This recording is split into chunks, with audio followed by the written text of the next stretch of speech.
the grace is lifted up, man. Mercy is lifted up, and it's only going to reside and abide on the elect.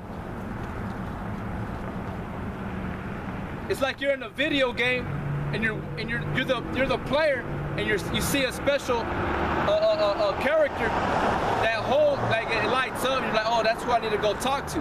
That's who holds the keys and the instructions for me to guide me through the darkness.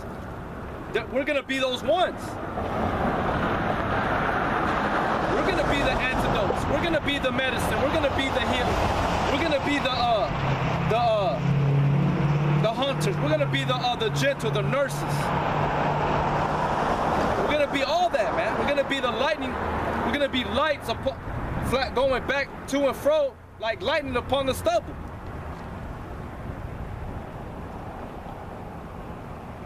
I got this. Matthew chapter 13, verse 42. Verse 41. It says, the Son of Man shall send forth his angels, and they shall gather out of his kingdom all things that offend and them which do iniquity, and shall cast them into a furnace of fire.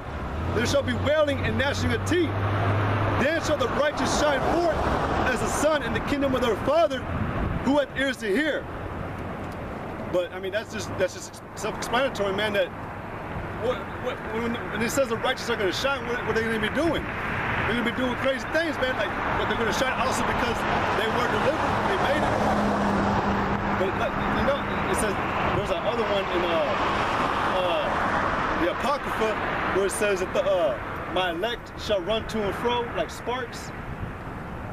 Yeah, man. We're going to be doing incredible things. We're going to be given spiritual power. And like the brother said earlier when he was quoting Matthew, we're going to be the reason we're going to be going to and fro is we're going to be judging all things in the earth. This is Matthew 7 and 11. And I say unto you that many shall come from the east and west, and shall sit down with Abraham, Isaac, and Jacob in the kingdom of heaven. But the children of the kingdom shall be cast out into outer darkness. There shall be weeping and gnashing of teeth. And there's that one. What's that one scripture where it says, it talks about how the prophets came back, but the wicked, where are they today? To bring out all the time. I think it was like Job, if I'm not mistaken, but it was talking about how you wicked people, man, y'all continually came back to do your wickedness, but the Most High got you, man. He judged you. But the prophets, they're back. They keep coming back in their same lot, doing the same thing. Like I said, when he was reading, they shall see Abraham, Isaac. They're coming back, man. David, Isaiah, Jeremiah. I mean, they're here today too. But actually, Abraham, Isaac, Jacob, all these other men, David, they're gonna be in the kingdom. I know there's one. It's not time to like go that deep explaining, but David's gonna be our king in the kingdom, and he's gonna be our king forever. It's Yahweh though too. 1 Corinthians chapter 14, verse 32. And the spirits of the prophets are subject to the prophets. For God is not the author of confusion, but of peace, as in all churches of the saints. Hey man, well again, like y'all people don't get it, man. Like the brother was saying, man, y'all think this is it. You think you're the righteous today.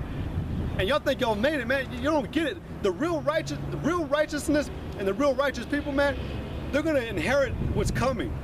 And we're gonna have a better inheritance. There's that one. I think I was just reading it. I think it was Hebrews.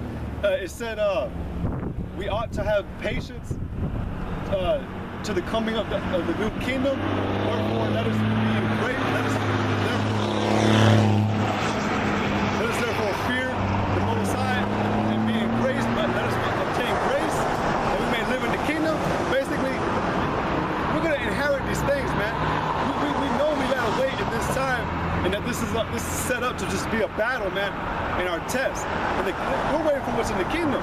Like we read last week, we look for something way better, man. That's actually real. It's true. Like they say, it's too good to be believe. It's too good to believe to be true, something like that. But it's gonna be real, man. It's gonna be no deception in it. The scriptures say we're gonna wake up in the kingdom. We're gonna look back at this and see it as like it was a bad dream that we woke up from. This is Daniel 12:9.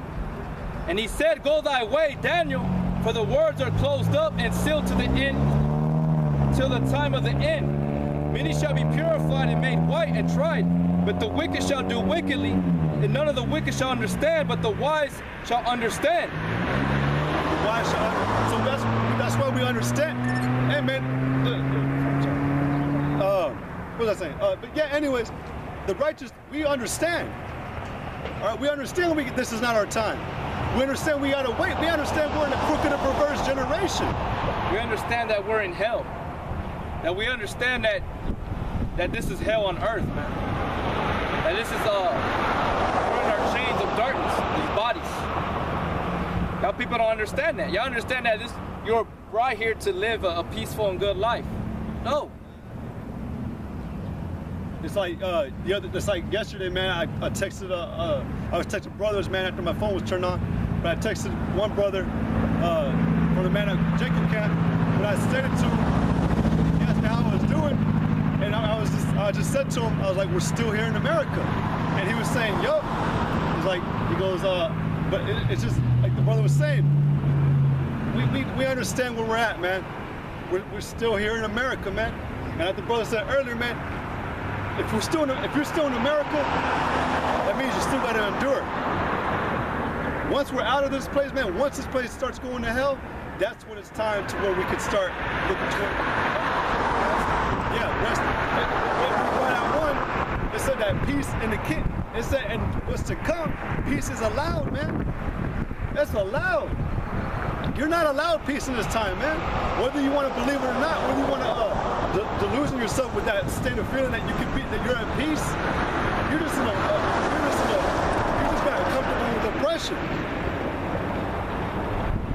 Going back to Daniel 12:13, but go thy way till the end, for thou shalt rest and stand in thy lot at the end of days. How is it spelled in that word rest? Okay. But it said, but go thy way to the end. Oh, that's what it said too, man. Well, obviously, interpreting the scriptures for you, they've been, because it said close up the books until the time it's revealed. And I mean, that should strike a signal in your mind, like, hey, these men are out here reading the Bible. Maybe I should look back at that chapter they just read and see, oh crap, we're at the end of times. You know? But it's not arising any of you people, man. It's not striking into fear into your heart. When the scriptures come out, like that's why when I pulled out Matthew, because I was reading out the scripture because of the purpose that this is what it is. Yahweh said that an evil and adultery, an evil and an adulterous generation seeketh after a sign, and he said after that no sign shall be given, but that the sign of the prophet Jonah. What was that? He simply went to the city of Nineveh, and it was just him as a man, and that was it. He prophesied, he preached to Nineveh, telling them to repent, and that was it. And Yahweh the Most High did the rest. It even says that the men and the women of Nineveh shall stand up in this time to judge you people, because they repented at that time. The queen of the south, who went to go see Solomon, shall stand up and judge you, because she came for righteousness. She wasn't out here. She wasn't even a woman. There ain't gonna be no woman casting judgment. I'm saying, yeah, but I'm just saying, like, people that sought after righteousness, they're gonna be judging you in this time. The men are 144,000, not no women. Yeah. This is Matthew 13:35, or verse 34. All these things spake Yahweh to the multitude in parables, and with that a parable spake he not unto them, that it might be fulfilled which was spoken by the prophet, saying, I will open my mouth in parables, I will utter things which have been kept secret from the foundation of the world. Right, and we used to get on that subject all the time about how the truth has been a secret for since the beginning of time, man. How are you gonna know? How did all you people knew the secrets before it was revealed? You know, it's like I don't get it. that's where it comes into where y'all lie to yourselves, man. And we know the mind is wicked above all things. You gotta understand that. You can't lean upon your own understanding. Yahweh always tells you that. But hey, again, that's what we know, man, that y'all are wicked. The Most High set, like I said, He set boundaries of principalities and powers down, man. You can't break it. No man has the power to break the things that the Most High set down. All right? That's just common sense. And what was that? Oh yeah, and no man, like I said in Revelation chapter 4, right? Where it said that man, no man's able, not even in the heavens, man. And don't forget, the angels, the spirits are way stronger than men. Way stronger. They couldn't even break the seals. Only one man, only one spirit, Yahweh Shai, man. And the Most High had to allow it to happen, man. But even at that, even Yahweh Shai doesn't know some things. He even professed that. Even I don't know some things, man. You don't know when the Father's ready for Him to come. Yeah. Yep. And that's knowledge. Only Yahweh has access to that knowledge. This is Colossians chapter 1, verse 25. Whereof I am made a minister, according to the dispensation of Yahweh, which is given to me for you to fulfill the word of Yahweh, even the mystery which had been hid from ages and from generations, but now is made manifest to His saints. Right, and in the beginning, that good word dispensation, man, a lot of people don't even know what that means. It means a management. There's a management, there's a way it's being ran, like the brother was saying from the beginning, man, and he said it last week. It's like a movie, it's like a game. Only the programmer knows that he made it the way he wanted to. And like there's something you made a comment about last week about, like, if we stop coming out here, if you guys out the way, we're not the only, like, check it out, man. We know we have to be humble in this thing. Us, man, we know the Most High can replace us at any time. If you guys out the way, man, guess what? More men are gonna pop up in our spot. If they're according to the Most High. Or if He doesn't, this place is doomed. This place is doomed already. But that's it for this place. Just like Yahweh Shai, when He went and rebuked, like Chorazin, Bethsaida, and Capernaum, because they didn't receive His words. So He didn't have no dealing. He didn't step foot in there no more. He went that one time just to rebuke the hell out of them, and He left.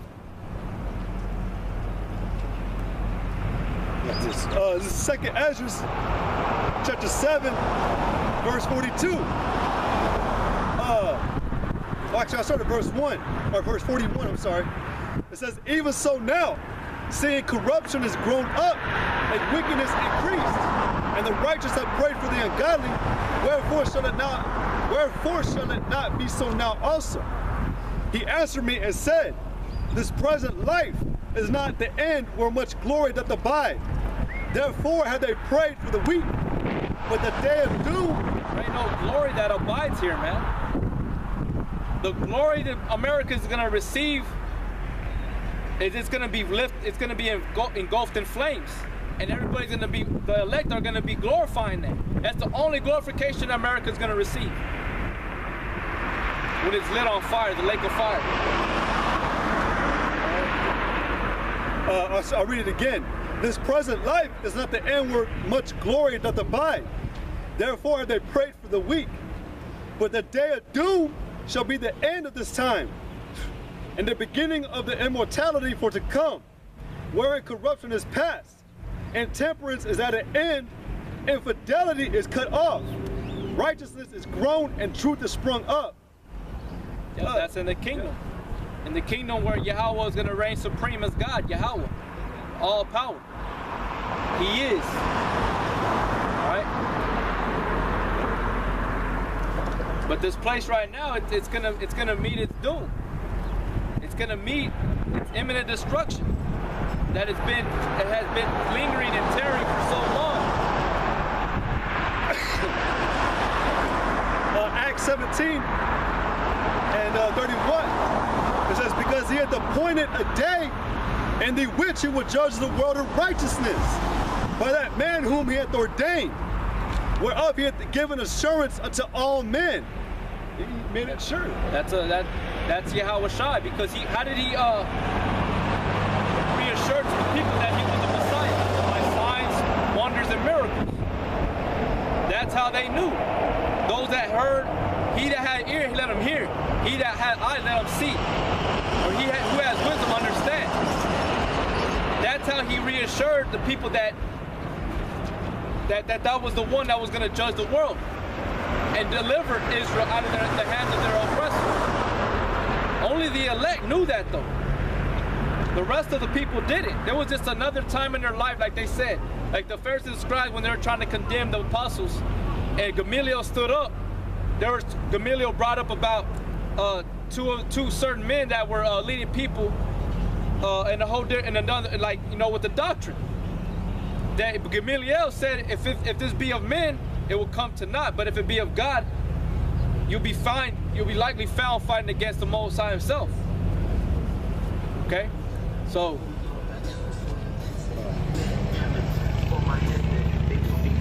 what's that one in Galatians? Good. Hold on. Or is it Romans where it says that we can do nothing for the truth but for the truth? I had that one, man. But I think it has to be Romans.